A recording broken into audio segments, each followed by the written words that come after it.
Why do some athletes always seem to crumble under pressure, while some seem to rise to occasion? You would think it's about talent, but it's actually about mental toughness. I'm Coach Jackson, and my goal here is to help young athletes, just like yourself, become more confident, more resilient, and happier.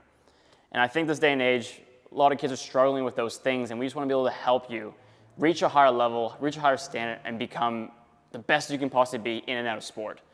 Now, today we're going to talk about mental toughness. We're going to talk about what mental toughness actually is.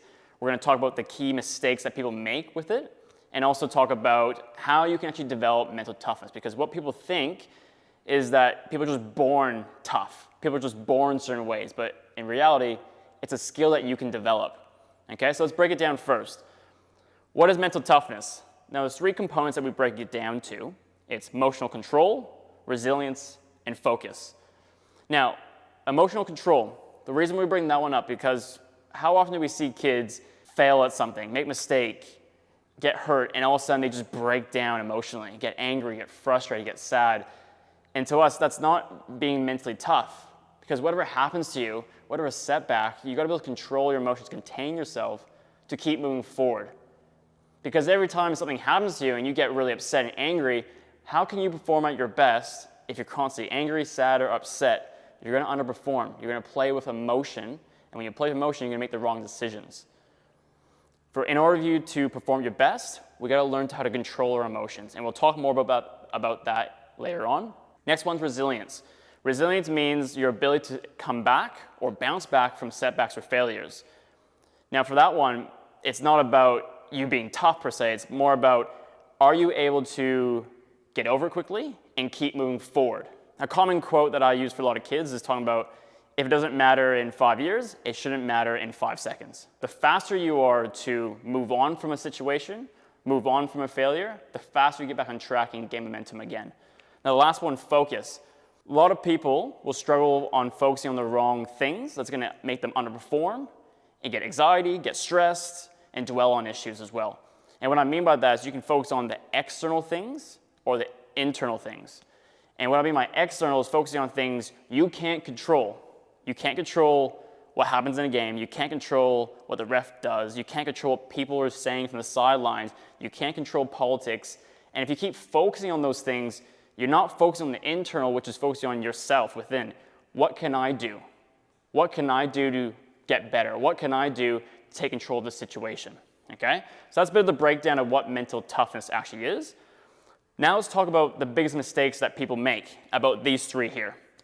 So like I said before, emotional control. People aren't able to control emotions when a failure or something happens and they get them really routed up and emotional. It's a big sign that a kid won't go far in sports because if they react to everything, they'll never be able to perform at the highest level. Resilience-wise, the biggest mistake there is people are constantly focusing on the result. If you're constantly focusing and dwelling on being the best, being perfect, and always succeeding, you're gonna get to a point where you're gonna get really down on yourself because if you put all this work in, hard work, and you don't get the result, you're gonna feel like, oh, what's the point? Why should I keep pushing forward? And that's the opposite of resilience.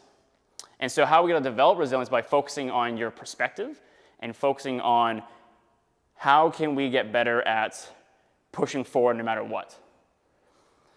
And we got to look at is what success actually looks like to you. And when I said before is like trying to be the best or being perfect, those are unrealistic ways of measuring what success actually is because you're actually never going to achieve those standards right off the bat.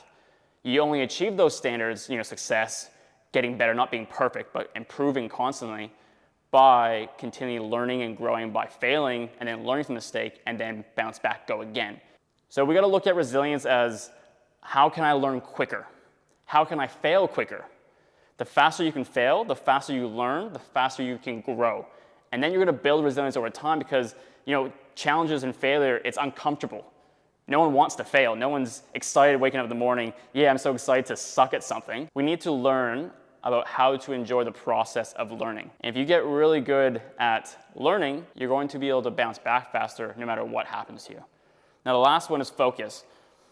And like I said, the biggest mistake there is athletes focusing on the external, things you can't control.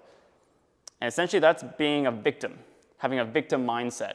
And that's one of the biggest mistakes I see, is people constantly pointing fingers around and not taking responsibility.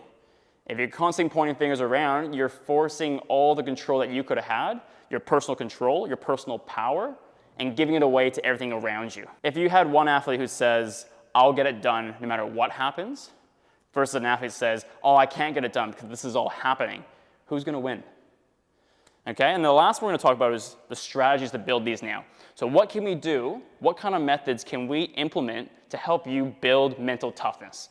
Now, with emotional control, step one is to accept how you feel. We're all human. We're going to get angry. The highest level athletes also get pissed off, angry, sad, upset. It's going to happen. But how do we manage those emotions? And the first things first is being aware of them. So if something happens in a game, you make a mistake, and you know you get angry because of it, well, we gotta be aware that I'm feeling angry because I messed up there. Cool. Once you're aware of why you feel upset or why you feel that way, now let's look at, okay, can I do anything about it? If so, let's go take action now. If not, you have to accept it and let it go. For example, if a ref makes a bad call and you get angry about it, can you do anything about it? In what world has a player been able to argue to a ref and the ref goes, oh yeah, you're right, sorry about that? It's never happened. Move on. If you can't do anything about it, accept it, carry on. And if you can do something about it, instead of being upset about it and crying about it or being angry about it, let's do something to move forward from the situation instead of pointing fingers and being upset. Okay? So those are your strategies there. First of all, being aware, and second, taking action or accepting it. Next one is resilience. How do we build resilience? Easy way to build resilience, do difficult things and keep pushing forward. If you don't like challenges, you don't like struggle, you don't like learning, well, good luck being resilient. If you actually want to develop resilience, you have to do things that are going to challenge you, and then it's your decision there to whether push forward or give up. So for us, we got to learn to accept the process of struggling and then taking pride in, I still got through that. I still pushed through that. I overcame that. And you got to be able to accept that we can't get things perfect right off the bat. We have to struggle. That's what life is. And once you accept that, you're going to become resilient. Now, one of the ways I teach resilience with my athletes is I train them in my gym. I give them hard workouts, I push them, I challenge them to do everything properly and not cut corners. And over time, they become more resilient because they're enjoying the process of working hard and then getting the result in the future. But you have to keep challenging yourself in the moment to get the result later. Now, the last one, focus. How do we build focus? Like I said before, you have to be able to drive your attention into the internal rather than the external.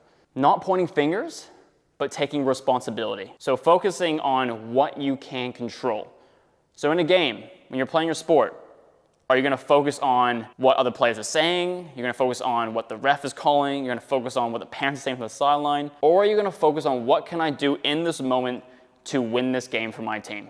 What can I do in this moment to be valuable and be an asset to the ones around me right now? What can I do in this game to dominate, to conquer, to beat everyone around me? Right? That's what you got to focus on. But if you're constantly pointing fingers, you're not doing that. You're focusing on everything else and you're distracting yourself from actually taking action to win the game for your team. Now, I hope that all makes sense. I hope you got something out of this. Now, I just want to remind you that mental toughness is a skill. No athlete, no human being in this world is born mentally tough. You have to develop it, challenge yourself, struggle, and then push through it. And just keep going for the long run. If you got something out of today and enjoyed what we talked about with mental toughness and you think it's actually going to help you, give us a like, subscribe to our channel. It goes a long way in supporting us to make sure we can help more athletes just like yourself and spread our message across about helping athletes become the best thing they can possibly be.